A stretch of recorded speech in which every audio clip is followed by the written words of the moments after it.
വെള്ളം കുറച്ചുകൂടെ ചൂടാക്കിക്കൊണ്ട് വരട്ടെ? വേണ്ട.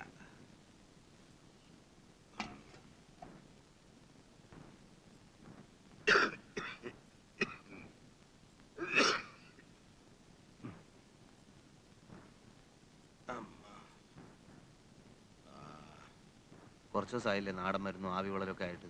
നമുക്ക് ഡോക്ടറെ കണ്ടുപിടിച്ചാൽ. ഓ, ഡോക്ടറെ കണ്ട അയാൾ 100 കൂട്ടം മരുന്ന് എഴുതി തരും. ഒരാവശ്യമില്ലെങ്കിൽ കിടക്കാൻ പറയും. അതൊക്കെ വലിയ ചെലവാ. അസുഖം വന്നാൽ ചെലവ് ചെയ്യാതെ എങ്ങനെയാണ്? ഇത് സാരമില്ലെന്നേ. മഞ്ഞ് കൊണ്ടാ പണ്ടേ എനിക്ക് ഉള്ളതാ ഈ അസുഖം. ജലദോഷത്തിൻ്റെയാ.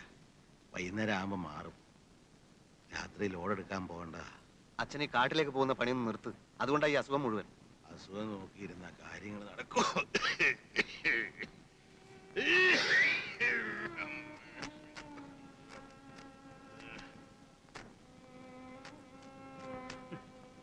ഇതൊക്കെ ആരെ കാണിക്കാനാണ് നിന്റെ വിചാരം? ഏത്? പുറത്തിരുന്ന് ആവി പിടിക്കുക, എന്നിട്ട് ഇവിടെ ഈ ജനലിന്റെ ചോട്ടിലിരുന്ന് രാത്രിയിൽ എടുക്കാൻ പോകുന്ന ലോഡിനെ പറ്റി ഉറക്കെ പറയുക. ഇതൊക്കെ എന്തിനാ? ഞാൻ കേൾക്കാൻ. എന്റെ മനസ്സ് വേദനിച്ചോട്ടെ, അതാ അവിടുത്തെ ഉദ്ദേശം. പക്ഷെ എനിക്കുണ്ടല്ലോ, ഞാൻ നോക്കിയേ, ഒരു വിഷമം തോന്നി.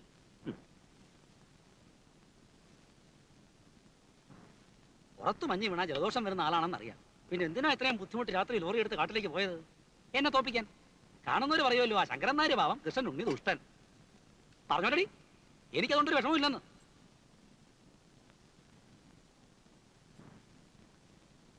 അല്ല, രാഘവമ്പാലം കിടന്ന് കഷ്ടപ്പെടുന്നതിന് ഞാൻ പറഞ്ഞിട്ടാണോ? പറയാനുള്ളത് എന്ത് ഞാൻ മോത്തോയെ പറയും. അന്നും അത്രേ നടന്നിട്ടുള്ളൂ. പിന്നെ വാശിയാണെങ്കിൽ ഞാനും വാശിയുള്ളവനാ. അത് മാറ്റാൻ ഈ പണി കൊണ്ടൊന്നും പറ്റുകയല്ല. അസുഖമാണ്, അധ്വാനം കൂടുതലാണ്, അതെല്ലാം എന്റെ കടം തീർക്കാനാണ്. ആയിക്കോട്ടെ, ഇങ്ങോട്ടില്ലാത്ത കടപ്പാടൊന്നും എനിക്ക് അങ്ങോട്ടും ഇല്ല. എടി, നീ എന്തെങ്കിലും വാ തുറന്ന് പറ. അല്ല, ഞാൻ ആലോചിക്കായിരുന്നു, ആ, മോന് ട്രിപ്പിൾ എടുക്കാൻ കുഞ്ഞമ്മയും കുട്ടി ആശുപത്രി പോയാൽ എന്താന്ന്.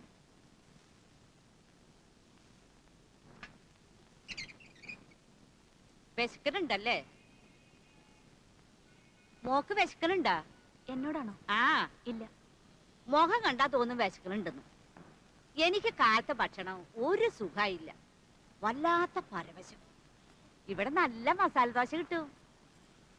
മോന് മസാല ദോശ വേണടാ. അവന് വേണമെന്ന്.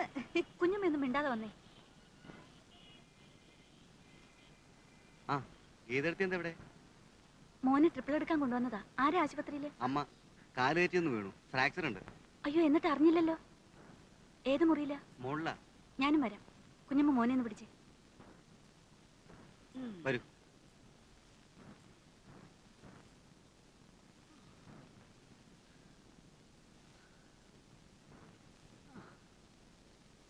വേണ്ട വേണ്ട, എണീക്കണ്ട. ഞാൻ മോനെ ട്രിപ്പിൾ എടുക്കാൻ വന്നപ്പോഴാ ശിവനെ കണ്ടത്. ഇപ്പൊ എങ്ങനെയുണ്ട്? ഓ, മേലാകെ വേദനയാ. കുറെ നാളത്തേക്ക് മേലണെങ്കിൽ ഒന്നും ചെയ്യാൻ പാടില്ലെന്നാ ഡോക്ടർ പറഞ്ഞിരിക്കുന്നത്. കംപ്ലീറ്റ് റെസ്റ്റ് എടുക്കണം.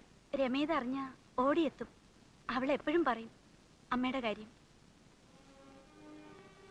അവള് വരില്ല. അവളെ ഞാൻ അത്ര വെറുപ്പിച്ചിട്ടുണ്ട്. അതൊന്നും സാരമില്ല. രമ ഇപ്പോഴും കുട്ടികളെ പോലെയാ. പറയുന്ന സമയത്തേ ഉള്ളൂ, മനസ്സിലൊന്നുമില്ല. ശിവനോട് ഒറ്റയ്ക്ക് നിന്നാൽ എങ്ങനെയാ? പോയി രമയെ വിളിച്ചോണ്ട് വാ. ഞാൻ പറഞ്ഞതാ അവനോട്, കേക്കണ്ടേ? അത് പിന്നെ വേറെ പ്രശ്നമൊന്നും ഉണ്ടായിട്ടില്ല എടുത്തി. എന്നോട് ചോദിക്കാതെ അവൾ ഇറങ്ങിപ്പോയത്. ഇപ്പൊ ഞാൻ തിരിച്ചു വിളിക്കാൻ ചെന്നാൽ അവൾ വിചാരിക്കും അവള് ജയിച്ചു എന്ന്. അത് പിന്നെയും പ്രശ്നങ്ങൾ ഉണ്ടാക്കിയെന്ന് വരും. അവൾക്ക് ഇഷ്ടമുണ്ടെങ്കിൽ തിരിച്ചു വന്നോട്ടെ, എനിക്ക് വേറെ വിരോധമൊന്നുമില്ല.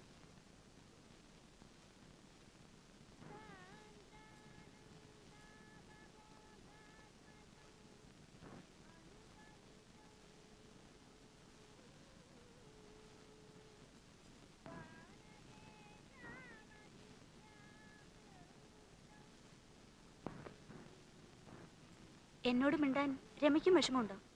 പേടിക്കണ്ട. ഇവിടെ ആവുമ്പോ അച്ഛനും ചേട്ടനും ഒന്നും കാണില്ല.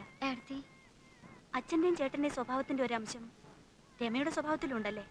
അതുകൊണ്ടല്ലേ എടുത്തി ഞാൻ അങ്ങോട്ട് വരികയോ ഏടത്തിയോട് സംസാരിക്കുകയോ ചെയ്താ അത് കൂടുതൽ പ്രശ്നങ്ങൾ ഉണ്ടാക്കിയാലോ എന്ന് വെച്ചിട്ടാ. മോനെ ഒന്ന് കാണാൻ എത്ര പ്രാവശ്യം ഞാൻ ആ ജനലിൽ കൂടെ നോക്കിയിട്ടുണ്ടെന്നോ? അതല്ല ഞാൻ പറഞ്ഞത്. നീ ശിവന്റെ വീട്ടിൽ നിന്ന് വന്നിട്ട് ഇപ്പൊ എത്ര നാളായി? നീ വന്ന വിവരം അറിഞ്ഞപ്പോ ആദ്യം തമാശയായിരിക്കും എന്നാ കരുതിയത്. പിന്നെ തോന്നി സൗന്ദര്യപ്പണക്കാണെന്ന്. ഇപ്പൊ കുറെ നാളായില്ലേ രമേ?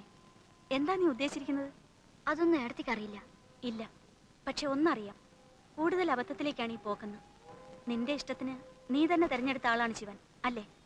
അങ്ങനെ എന്തെങ്കിലും അഭിപ്രായ വ്യത്യാസങ്ങൾ ഉണ്ടെങ്കിൽ തന്നെ അത് നിങ്ങളല്ലാതെ മറ്റാരും അറിയാതിരിക്കുന്നതാണ് നല്ലത്. എന്റെ സ്ഥാനത്ത് ഏർത്തിയായിരുന്നെങ്കിൽ ഇതിനു മുൻപ് അവിടുന്ന് പോന്നേനെ. ആ തള്ള അത്രയ്ക്ക് എന്നെ വേദനിപ്പിച്ചിട്ടുണ്ട്. അവര് പറയുന്നൊക്കെ ശിവൻചേട്ടന് വേദവാക്യം. എന്റെ വാക്കിന് അവിടെ ഒരു വിലയില്ല. ശിവനെ പ്രസവിച്ച് വളർത്തി വലുതാക്കിയത് ആ സ്ത്രീയാണ്. അവന്റെ മേൽ നിനക്കുള്ളതിനേക്കാൾ സ്വാതന്ത്ര്യം ആ അമ്മയ്ക്കുണ്ട്. എന്നുവെച്ച് അവർ ചെയ്യുന്നതൊക്കെ ശരിയാണെന്നല്ല ഞാൻ പറഞ്ഞു വരുന്നത്. സ്വന്തം മകനിലുള്ള സ്വാതന്ത്ര്യം പെട്ടെന്നൊരു ദിവസം മറ്റൊരു പെൺകുട്ടിക്ക് മുമ്പിൽ നഷ്ടപ്പെടുമ്പോൾ ചില അമ്മമാർക്ക് അങ്ങനെ തോന്നും. അതൊക്കെ കണ്ടില്ലെന്ന് വെക്കുകയാണ് വേണ്ടത്. ആ അമ്മ ഇനി എത്ര കാലം ഉണ്ടാവും? നാളെ ഒന്നിച്ച് ജീവിക്കേണ്ടവർ നിങ്ങൾ മാത്രമല്ലേ? ഞാനിന്നലെ ശിവനെ കണ്ടിരുന്നു. എവിടെ വെച്ച്? ആശുപത്രിയിൽ വെച്ച്. ആ അമ്മ സുഖമില്ലാതെ കിടക്കുകയാണ്. മറ്റൊരാളുടെ സഹായമില്ലാതെ കുറെ നാളത്തേക്കെങ്കിലും അവർക്ക് നടക്കാൻ കഴിയില്ല. എന്നെ വേദനിപ്പിച്ചതിന് ദൈവം കൊടുത്ത ശിക്ഷയാ. പക്ഷേ അത് നിന്നെ രക്ഷിക്കാനും കൂടിയാണ്. ഇതുപോലൊരവസരം നിനക്കിനി കിട്ടില്ല രമേ. ഒരു മരുമകളുടെ ആവശ്യം ഇപ്പോഴാണ് അവർക്ക് മനസ്സിലാക്കി കൊടുക്കേണ്ടത്. അത്ര ആവശ്യമുണ്ടെങ്കിൽ ശിവൻചേട്ടൻ വരട്ടെ എന്നെ വിളിക്കാൻ. വിവാഹം കഴിഞ്ഞാൽ ഭർത്താവിന്റെ വീടാണ് പെൺകുട്ടികളുടെ വീട്. സ്വന്തം വീട്ടിൽ അവൾ എന്നും ഒരു ഭാരമായിരിക്കും. നീ അടക്കം. സ്നേഹമുള്ളതുകൊണ്ട് മറ്റുള്ളവരാരും അത് പറയില്ലെന്ന് മാത്രം. ആരും വിളിക്കാതെ തന്നെ നീ തിരിച്ചു ചെല്ലണം. അവർക്കൊരാപത്ത് വരുമ്പോൾ നീ മാത്രമേ ഉണ്ടാവൂന്ന് അവർ മനസ്സിലാക്കണം. നോക്ക്, നിനക്ക് നല്ലത് വരണമെന്ന് ആശ കൊണ്ടാ ഏട്ടത്തി ഇങ്ങനെ നിർബന്ധിക്കുന്നത്. രമേ, വേണ്ടെന്ന് വെക്കാൻ എളുപ്പമാണ്. പക്ഷേ കൈവിട്ടു പോകുന്നൊന്നും പിന്നീട് തിരിച്ചെടുക്കാൻ കഴിഞ്ഞെന്ന് വരില്ല.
അയ്യോ, എനിക്ക് വയറ് കഴിച്ചിട്ട് വയ്യേ.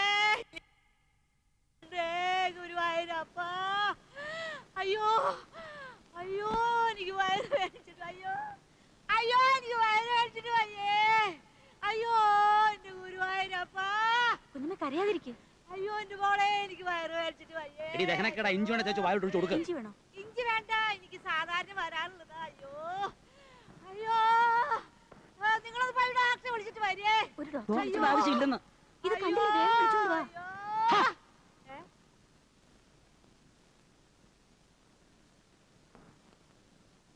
അയ്യോ എന്റെ മോളെ, എന്റെ മോളെ.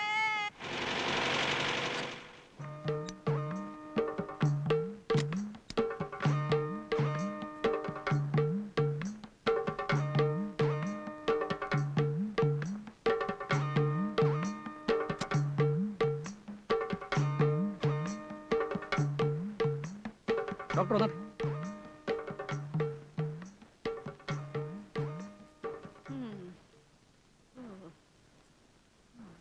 അയ്യോ അയ്യോ അയ്യോ,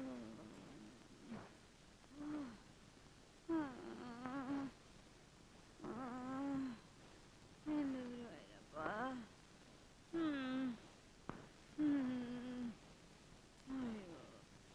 എന്താ ഡോക്ടർ? അമ്മയാണോ? അമ്മയല്ല, കുഞ്ഞമ്മയാ. വേലക്കാരിയാ, പേരാ കുഞ്ഞമ്മ. ഒറ്റ നോട്ടത്തിലൊന്നും കാണുന്നില്ല.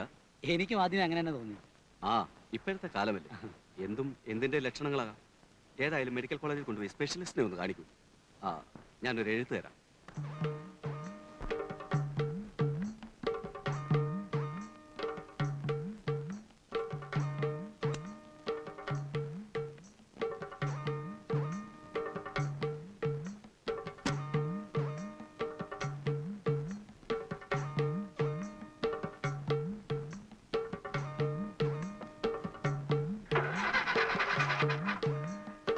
സാറേ, ഓ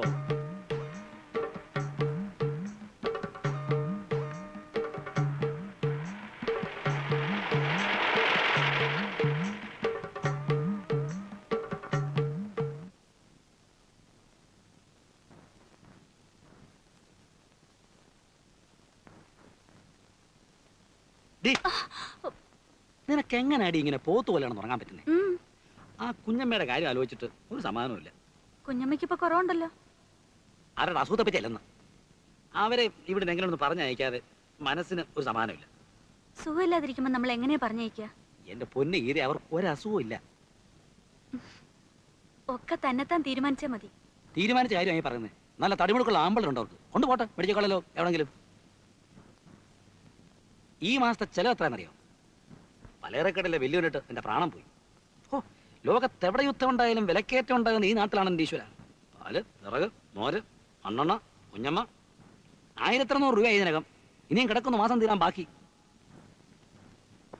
നേരത്തെ വീട്ടു ചെലവിന് മാസം തോറും നമ്മള് 1000 രൂപയല്ലേ കൊടുത്തോണ്ടിരുന്നത്?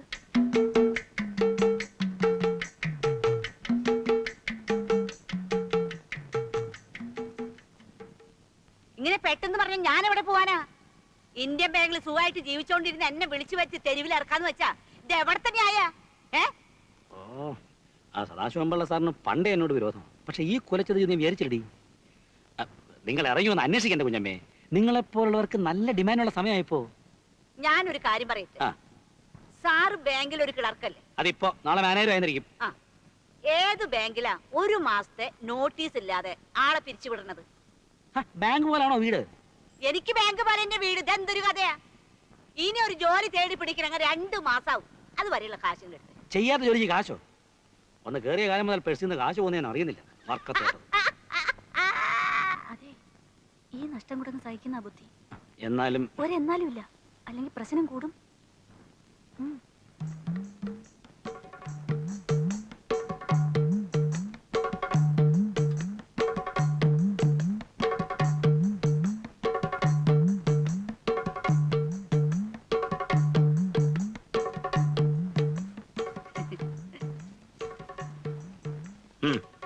ഒരു കാലത്ത് സാറിന് ഞാൻ മറക്കില്ല.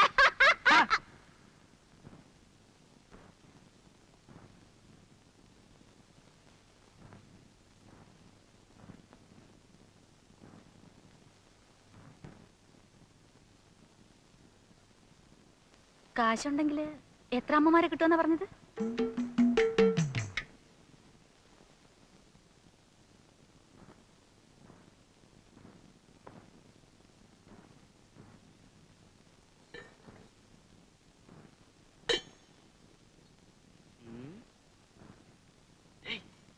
എടുത്തോ എടുത്തോ എടുത്തോ.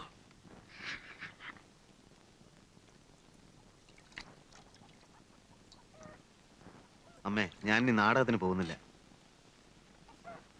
നാരായണൻകുട്ടി മേനോന്റെ റേഷൻ കടയിൽ കാർഡ് പതിപ്പിക്കാൻ ഒരാൾ വേണമെന്ന് പറഞ്ഞിരുന്നു. ശമ്പളം കുറച്ചേ ഉണ്ടാവും, എന്നാലും സ്ഥിരമായിട്ടൊരു വരുമാനമാവുമല്ലോ. മാത്രമല്ല, കുറച്ചു കാലം കഴിഞ്ഞാൽ അതിന്റെ നടത്തിപ്പ് നമുക്ക് കിട്ടുമോ നോക്കാം. നാടകം നിർത്തുമെന്ന് പറയുമ്പോ നിനക്ക് അതൊന്നും സാരമില്ലമ്മേ. അച്ഛനെ സഹായിക്കാൻ ഞാൻ ആലോചിച്ചിട്ട് വേറെ മാർഗമൊന്നും കാണുന്നില്ല.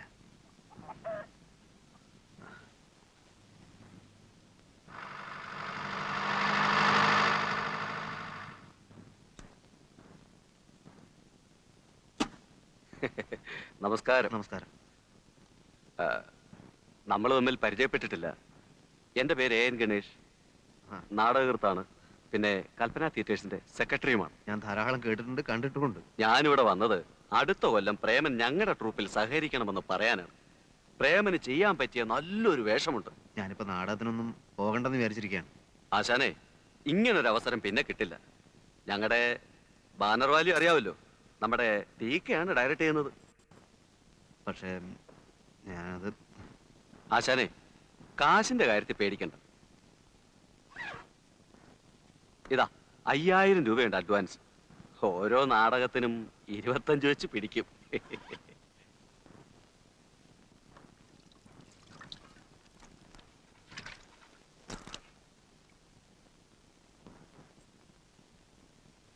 ബാങ്ക് ഉദ്യോഗസ്ഥന്റെ കണ്ണില് നാടകക്കാരൻ വെറും 7-ആം കൂലിയാ.